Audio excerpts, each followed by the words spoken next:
Good afternoon, and welcome to today's Illuminating conversation. My name is Rachel Weinstein, one of the past presidents of Illuminate, and thrilled that you could join us today. Illuminate empowers Jewish women leaders and philanthropists.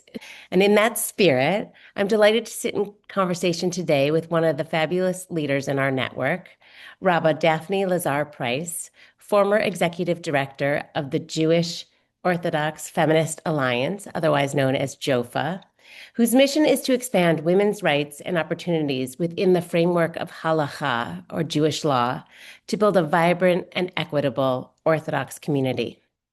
Prior to that, Daphne was with the Religious Action Center of Reform Judaism and the Shalom Hartman Institute. She has been a feminist leader in the Jewish communal world for decades, and I am so looking forward to our conversation today. So, Daphne, welcome. So great to have you. Thank you for having me, and thank you for your leadership, Rachel. And I also want to give a big shout out to all of the leadership at Illuminate. What you have built in a relatively short amount of time is nothing short of outstanding, and I'm so grateful to be a part of it. Thank you. Thank you. Well, we're big believers that all women coming from different angles can be leaders. So we're going to talk about that today for sure. Um, and you've had such an interesting journey. And so, I'm really curious about where your leadership began. If I really zoom back, I would say student council in high school where I was president of. And so I really would just do a little plug there and say that if you're a parent and you have children who are interested in leadership, encourage them to explore student council, especially if they are girls, where sometimes maybe they're not always encouraged in the same way. But so that planted the seed of what could be possible. But then, fast forward a few years after high school, I was at the first JOFA conference in 1997. It was something that I attended. A friend said, "There's this thing happening, let's go." And so I went not knowing a lot about it. I have to say also that I was a poor student at the time. The cost of entry was $25, which was roughly my food budget for the week. And I said, you know what? I'm going to figure this out. And as I was walking in, I found a $20 bill on the floor and I said, Hashem wants me to be here. And so I went in completely unburdened and unworried. And it was, other than having my children, by far the most positively disruptive experience that I've had in my life. It was a room of what they thought would be 400-ish people, ended up being over 1,000 people, mostly women, who gathered together for this project of Orthodox feminism and what could be possible for Orthodox women in Orthodox communities. And it just blew my mind, literally from the first second that I walked in. Wow, totally Bashert. Totally Bashert. Um, and you, at that moment, you didn't really get involved there as a professional. That was sort of you as a layperson, right? Sort of just being exposed to it. So then, what happened next? Sure. So from there, so that was in February of 1997. That's how long ago we're talking about. The following fall, there was something called the Torah Miriam Fellowship, which was the precursor to it was the men's version, which was called Me'orot, and it was a leadership development path for the men as for rabbinic students, for the women, because there was no rabbinic program for Orthodox women, for women who were going into different kind of leadership programs or roles, women who were doing graduate degrees in different spheres. I was working on a master's at Bernard Revel at the time, which is at Yeshiva University. And it was a year-long fellowship where 10 of us gathered once a week over 10 months, and it was a paid fellowship where we learned with and from one another and from modern Orthodox leaders. And then we also taught in the community. And so that was, I would say, probably the second most disruptive, or third to my children. So the first children, second the JOFA conference, and third this Torah Miriam Fellowship. I was the first fellow that was selected by Rabbi Avi Weiss. The program was run by Rabbis Avi Weiss and Saul Berman. And it was really fantastic. And then we kind of hit this brick wall because there was a question of, should there be internships? What do we do in a second year, in a third year? And we realized that there just wasn't there just wasn't a plan to move forward. Like if you intern, you're interning towards something. There was no real pathway to synagogue leadership in Orthodox synagogues for Orthodox women. There was Lincoln Square at the time had um I believe her Julie Stern, Joseph, who served there, but that was like a one-off. Then at Hebrew Institute of Riverdale, they installed Sharona Halleckman as their kind of woman intern. I don't remember the exact title, but there wasn't a real growth opportunity or possibility. And even so, once you had this 1 year fellowship, then what, right? There were no programs that were ordaining women, Orthodox women, to be rabbis. There was not an abundance of synagogues who were interested in hiring women in these leadership roles. And so I personally took a pivot. It was also a personal thing. I met my now husband on my one and only blind date. So I also encourage step out of your comfort zone and try something new once in a while. And I ended up moving to the Washington area, where I then took a job at the Religious Action Center of Reform Judaism, but always still with my heart and my eye, to Jofa and to Torah Miriam and to the possibilities of, what could be down the road. Yeah. I love that 30,000 foot advice as well. Step out of your comfort zone is so great. Always step out of your comfort zone. Oh, say yes, even when you're scared. Especially when you're scared. Um, Yep. so tell me, what was it like for you working in a reform organization as an Orthodox Jew?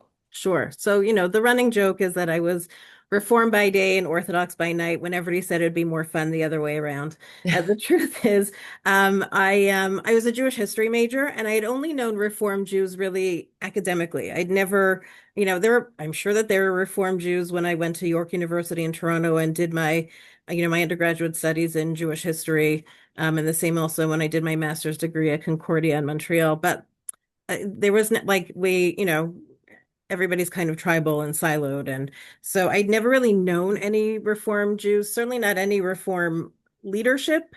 And so it was a real eye-opening experience for me. I thought I'd be there for a year. I, drank the Kool-Aid and got Stockholm Syndrome and stayed for 17 years.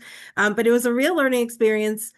Both for me and understanding more than academically, but in real time, the theology and ideology and implementation of Reform Judaism. And I think for them also, it was a real eye-opening experience to have somebody in such close proximity, literally sitting, in leadership's office, who was an Orthodox woman who covered her hair, who kept kosher, who kept Shabbat, who, it was certainly an adjustment for some of them that like I was not going to be answering the phone from Friday night until Saturday night, even in the most extreme emergency, because my phone was never going to be on me. So, but also really understanding like the Jewish roots of social justice was tremendous, and really also a way to enhance my understanding of chesed and giving, and what it means to be a Jew in the world, both, looking internally as an Orthodox Jew and also just being a Jewish person in the world, and the impact and what we can do to, help improve the world.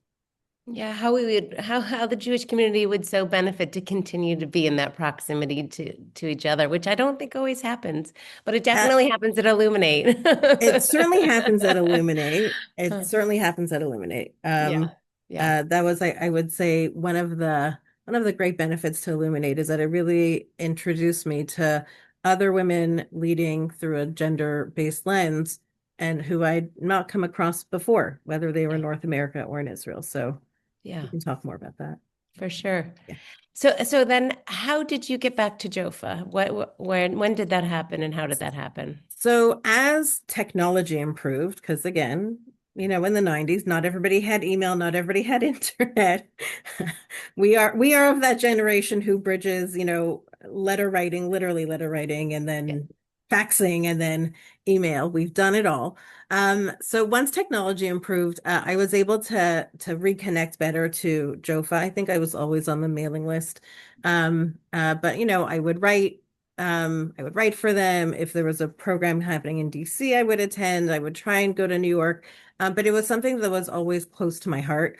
And it was very clear that they really wanted to be New York centric for a while. But when they came to the realization that technology is now our friend. And it opened up the possibility for me to not have to move to New York to lead JOFA, that I could travel back and forth, that I could lead remotely. And so when they came to me in 2018 and said, "Hey, are you interested in this?" It was a no-brainer for me. It was really a full circle moment, that I kind of started my love for Jewish communal work at JOFA, and by attending the conference in 1997, then having this very um, uh, entrenched Jewish communal experience, but not in the Orthodox world, even though I am an Orthodox Jew, and then coming back to JOFA and really being able to bring all of my strengths, um, uh, and my passions and my interests into one place. Amazing. Yeah.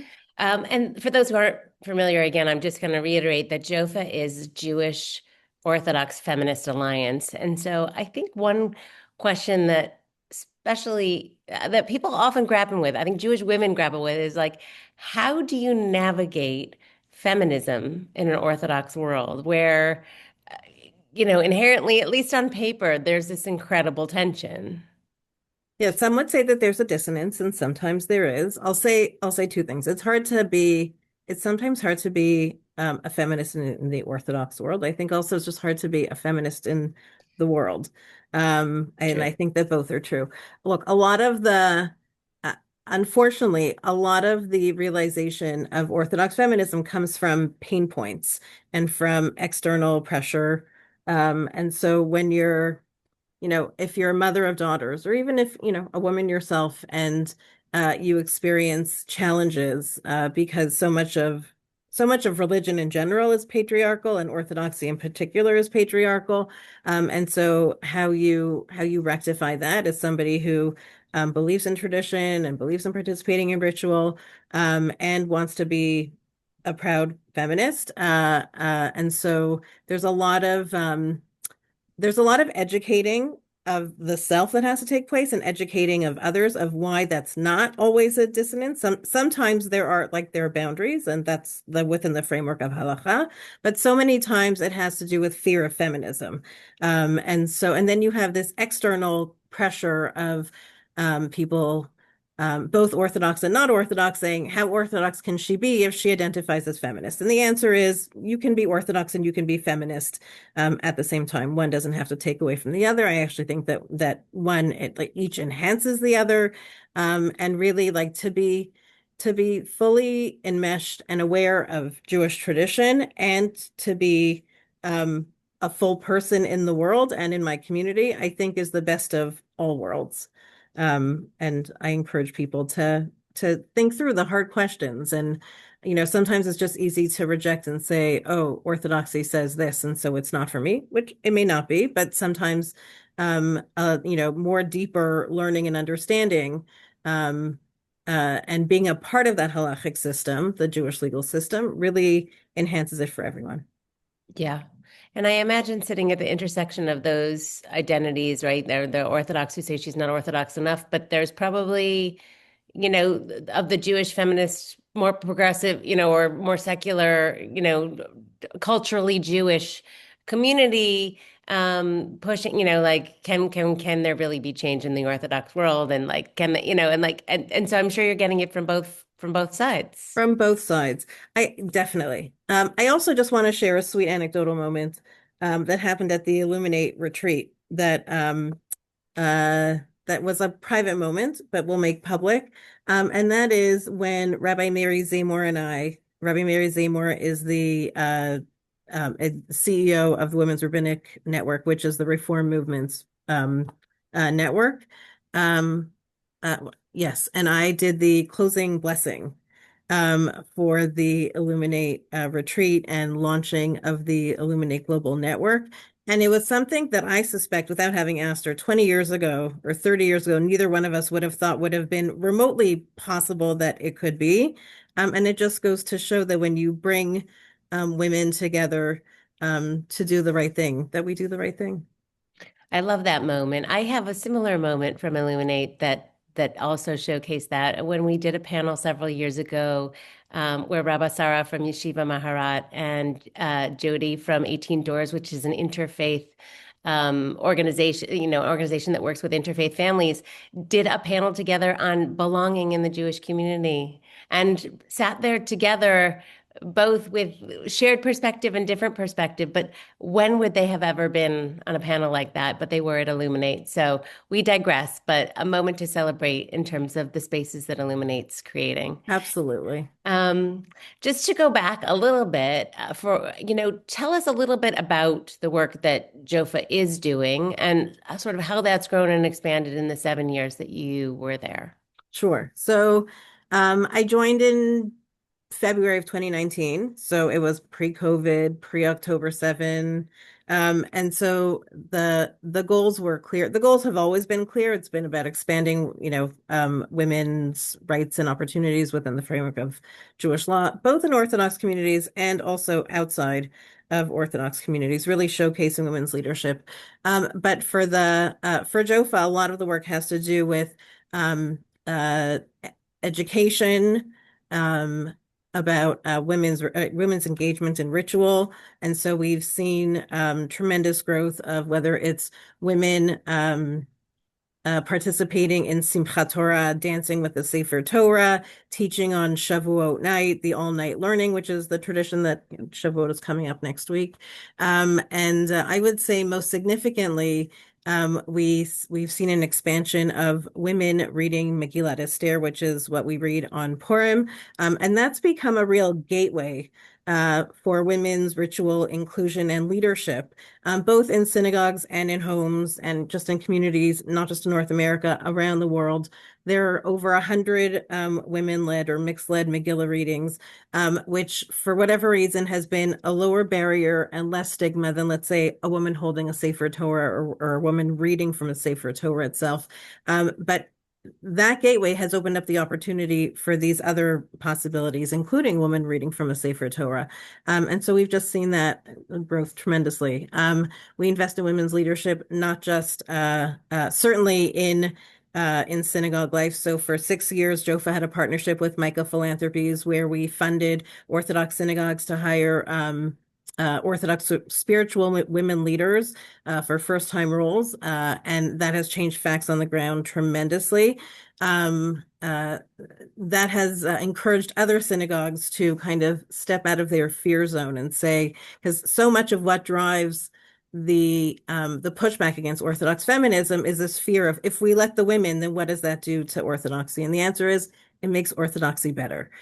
So we've seen growth in leadership. We also JOFA launched in I want to say it was in March. Right before I left, that we launched JOFA at Home, where we fund lay leaders, not so many, not necessarily ordained women, but women who are in their communities to bring together other women in their communities to learn 5 or 6 times a year. It offers a paid stipend, and really to create a grassroots movement of women being more familiar with the sources that are too often weaponized against women, and used as a barrier to entry for women to become educated themselves, to grow into leadership roles, to engage in rituals. So those are just some of the examples of the things that we've worked on. And of course, this past January, we held the JOFA International Conference in December, in New York, where it was attended by over 400 people, and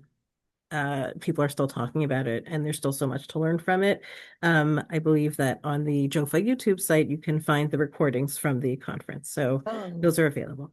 amazing, Mel. Maybe we'll share them with our listeners.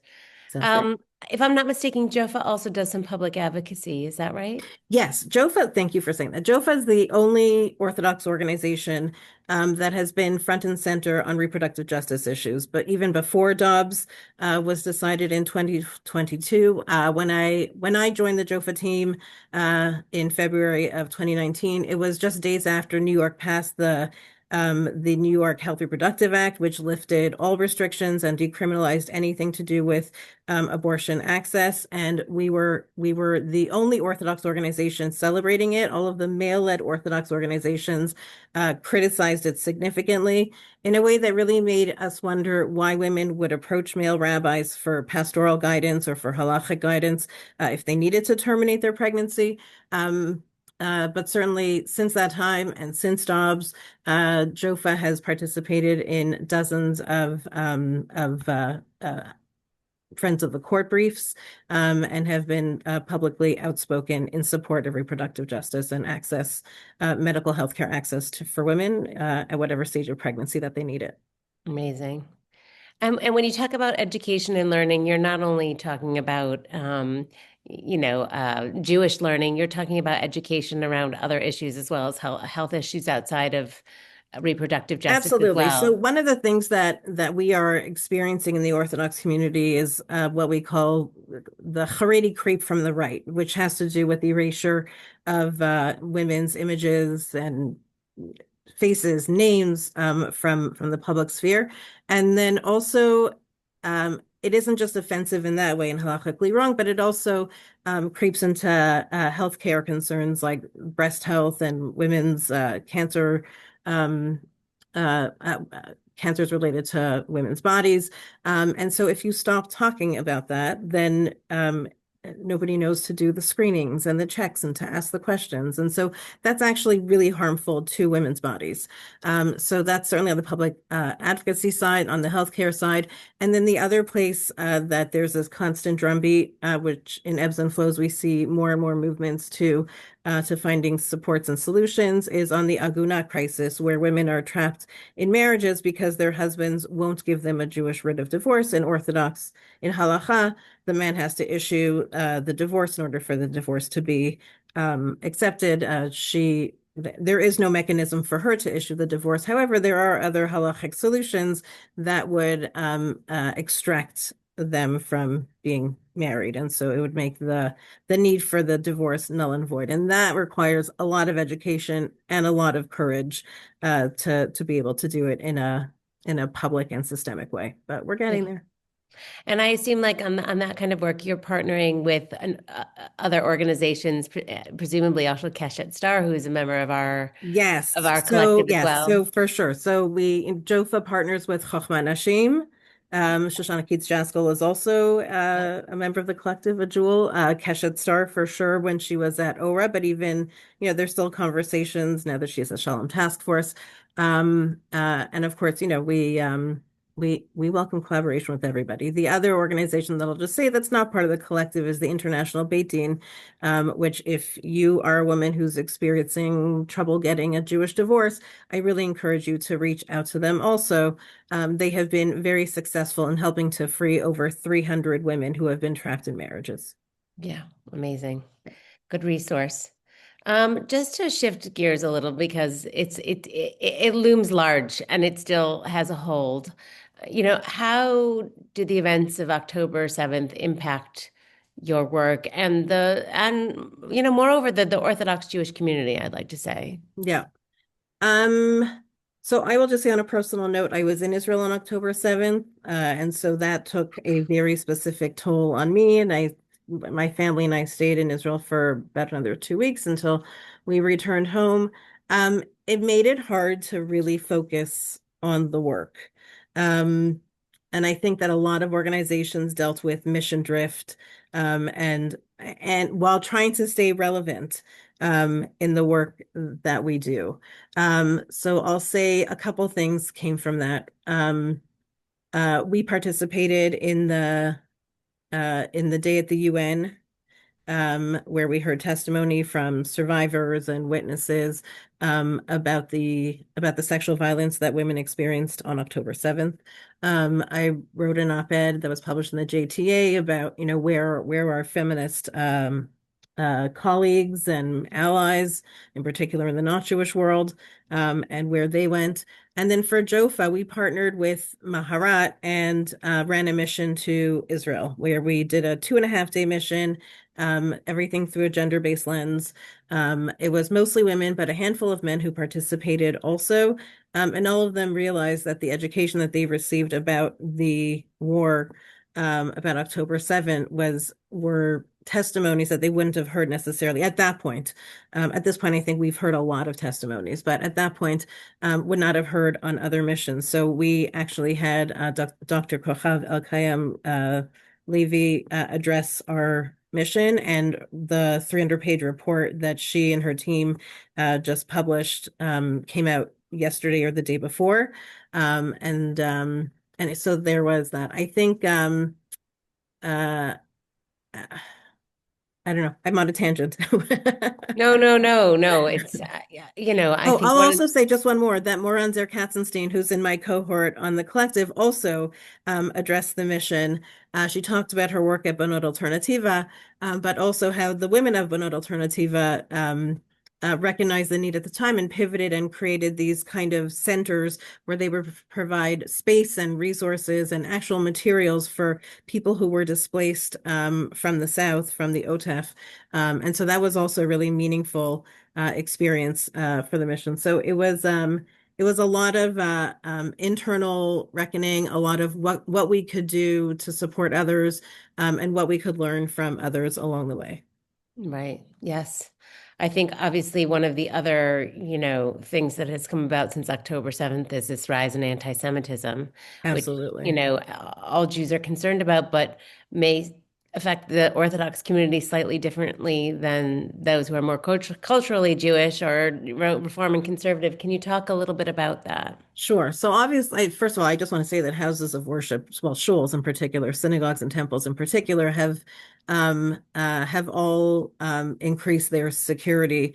If you're an Orthodox man, you're much more easily targeted than if you're an Orthodox woman in comparison to a Muslim woman who, appears in hijab. I think Orthodox women can blend, except for when we bagel each other. I think of it more in terms of proximity. So if I'm walking into the kosher grocery, I'm much more, obviously, if I'm walking into shul or if I'm walking into my kids' day school, well, my kids don't go to day school anymore, but when they did, Right. much more concerned.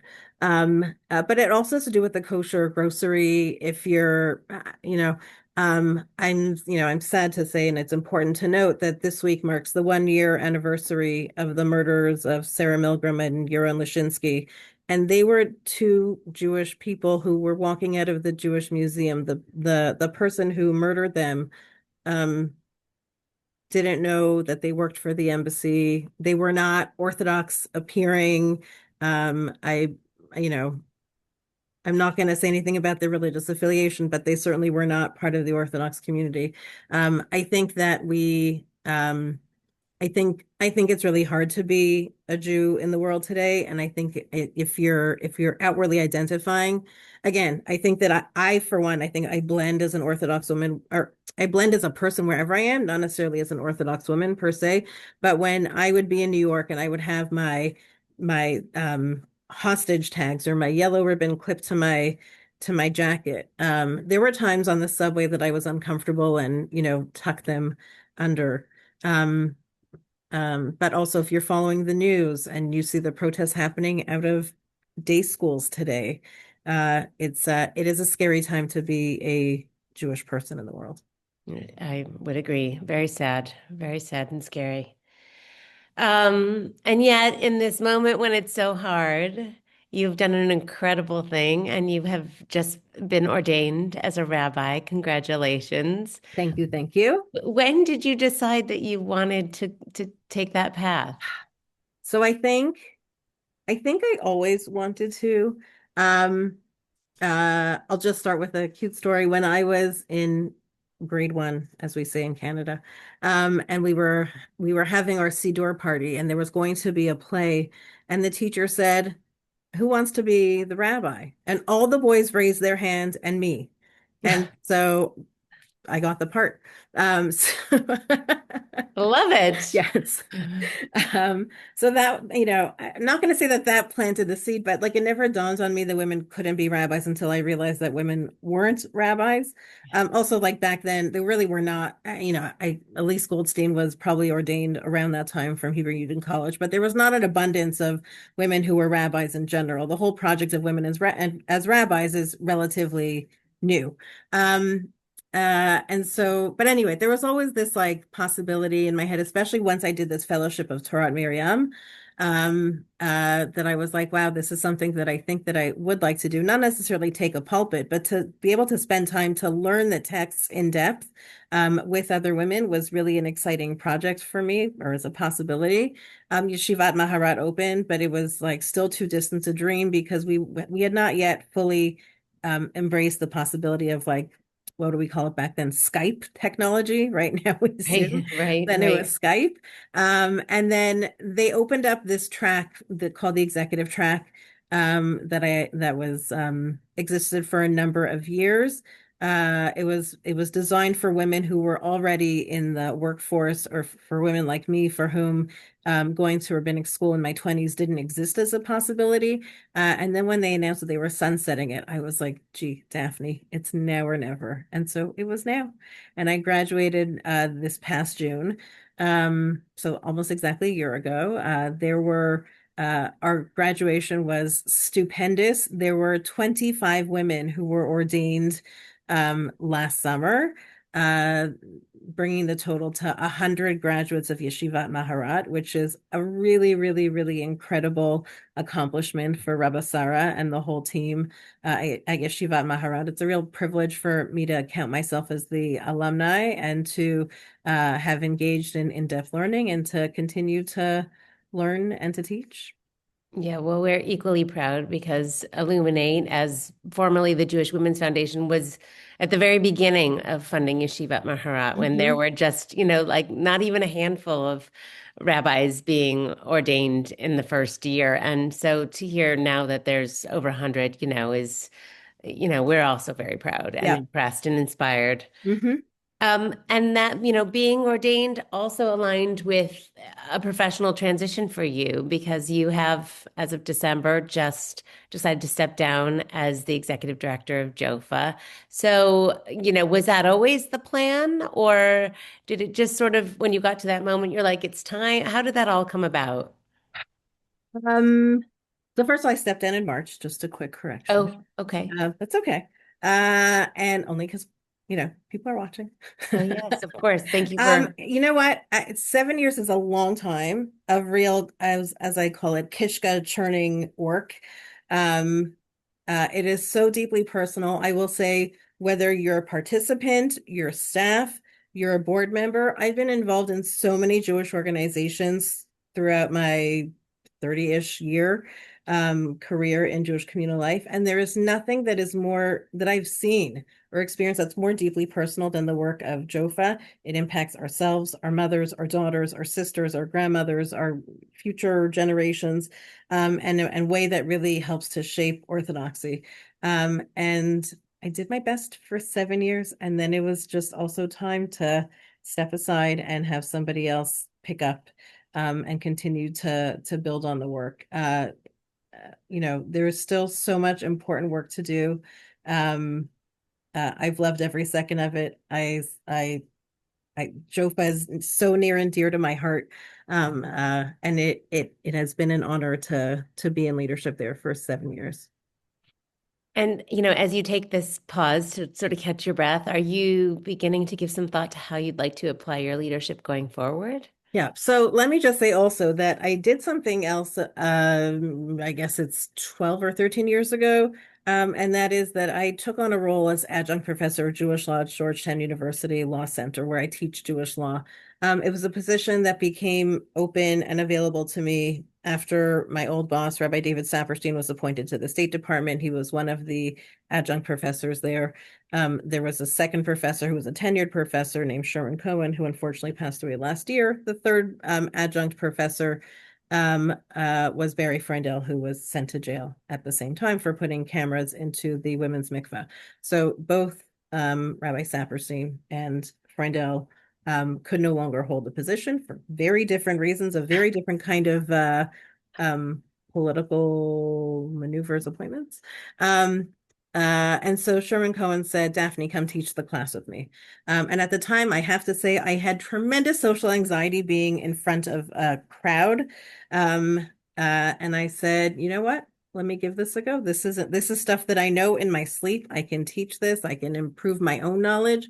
And so I stepped into that role with and brought another fellow, a conservative rabbi named Lyle Fishman, and since added another professor since Sherman stepped down and since passed away.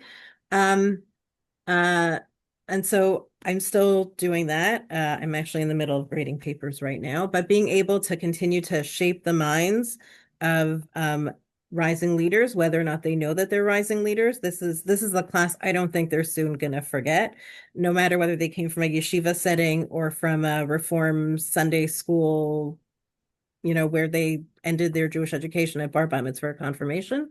I'm also finding myself getting drawn more into multi-faith dialogue. I'll be speaking at a conference in Oxford next month with different multi-faith leaders, and so that's an exciting thing for me.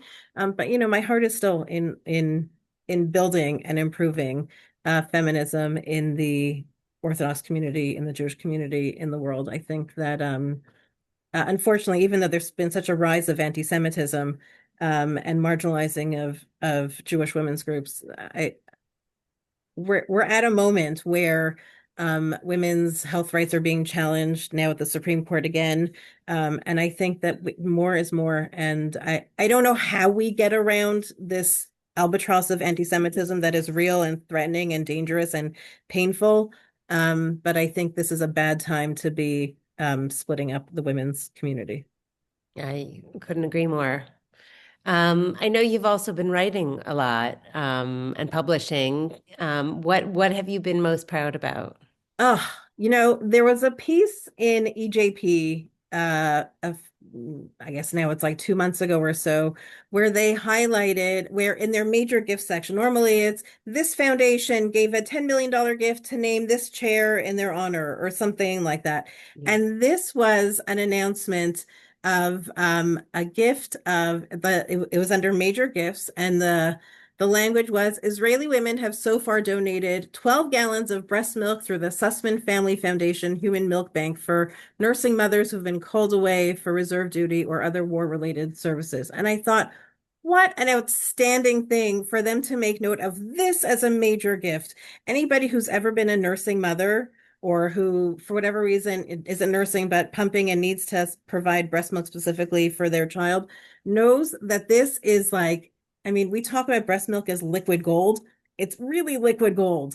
And so for them to recognize this and also for it to be this like life-affirming gift in Israel at a time where people are exhausted, the war has been too long. And this was just such a like bright moment. And I wrote about it and it felt really good. And it's one of the articles that I've had probably the most feedback on, both because it's been so out of the box, but such an aha thing, and also something that not everybody can support in every way, but like, this is like it's life altering. It's life altering. And it changes how we think about major gifts, right? We often think of like the major gifts have to have multiple zeros, which don't get me wrong, as somebody who is involved in fundraising, obviously there are times that you're like, I wish I could have the major gift. But I've Right. also learned and experienced and practiced that when it's important, when there's a cause or a leader or a project that you're interested in, just write the check, pull out your credit card. I mean, talk about the ultimate feminist philanthropy to give breast milk. So, I mean, Absolutely. 100%. Absolutely. So I'd love to bring it back inside Illuminate a little. I mean, throughout this conversation, we've talked about so many places where there's been overlap, whether you're on a panel, whether you're in a cohort, whether you're through your work that you've been doing, you've been collaborating and partnering with our other Mhm. leaders who are part of the collective, both in the United States and in Israel. So, I'd love to hear from you just sort of generally. about your experience in the collective. So many times people wonder, we have people entering at all different stages of their lived professional experience, some who are quite seasoned, some who are brand new. Obviously, you were coming in with a lot of experience. Like, how was that experience for you? What did you take away from it? How did you feel you developed relationships with the other women around you? For sure. So, oh, gosh, I want to start off by saying what a special space Illuminate is, that unlike so many of the other leadership development programs, there was not this, you needed to have a minimum number of years or a maximum number of years. You didn't need to be this old or this young. I don't want to name other fellowships, but there are other fellowships that I would have aged out just by age and other fellowships that I would have aged out just by experience. And Illuminate recognizes that when you're leading through a gender-based lens, sometimes you come to that work later in life because maybe you were home raising your kids, or you were in another career and you had this kind of awakening that this is where I want to be. And sometimes the recognition is this is somebody who's at the start of their career, and how much could they benefit from being with other seasoned professionals. So it is such a special place, and change of theory that or theory of change that Illuminate really implements, and I lived it for the last 2 years. When I walked into the first Zoom meeting, because we first meet on Zoom before we meet in person, and obviously, what I read others' biographies, but I was really astounded by how many women I really didn't know in my cohort. Um, uh, I had met Moran before, I had met Rabbi Zamor before, but there were other programs that I just never heard of before. And so it was really fantastic for me as a seasoned professional to be with women leading through a gender-based lens in whatever issue that they do, bringing clean water to Uganda, in Bonot Alternativa, in combating anti-Semitism on college campus. I can go on and name each one of them. But to learn with and from one another, and to watch everybody really pour their, blood, sweat, and tears into their work was really inspiring for me, and moved me to pledge to make, over the course of the fellowship, a modest, nobody was going to retire off of this gift, but a modest gift to each of the organizations, culminating with a gift to Illuminate at the end, just in appreciation of the work that everybody does.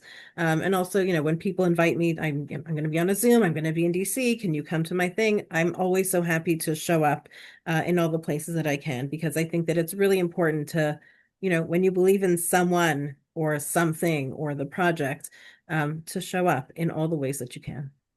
Well, that's truly extraordinary and most generous of you. And it's a generosity of spirit, right? Like you said, maybe it's not going to break the bank, but that, showing to all those other women that you believe in them and that they inspire you by making those gifts is really remarkable. So thank you. Thank you.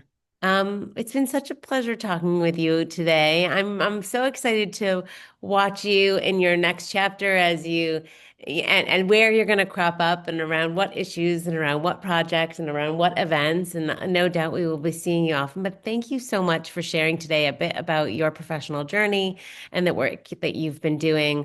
Obviously, if you'd like to learn more about JOFA, please do visit their website. I know even though you've stepped down, it holds a special place in your heart and you'll probably always be involved in some way. So please do check that out. And we will also be sharing some of your articles, with everyone in our follow-up email. But thank you so much for chatting with me today and wishing you Chag Sameach next week. Thank you so much, Rachel. Chag Sameach to you. And next time, I want to interview you. Sounds good. All right. Thank Thank you you. so much.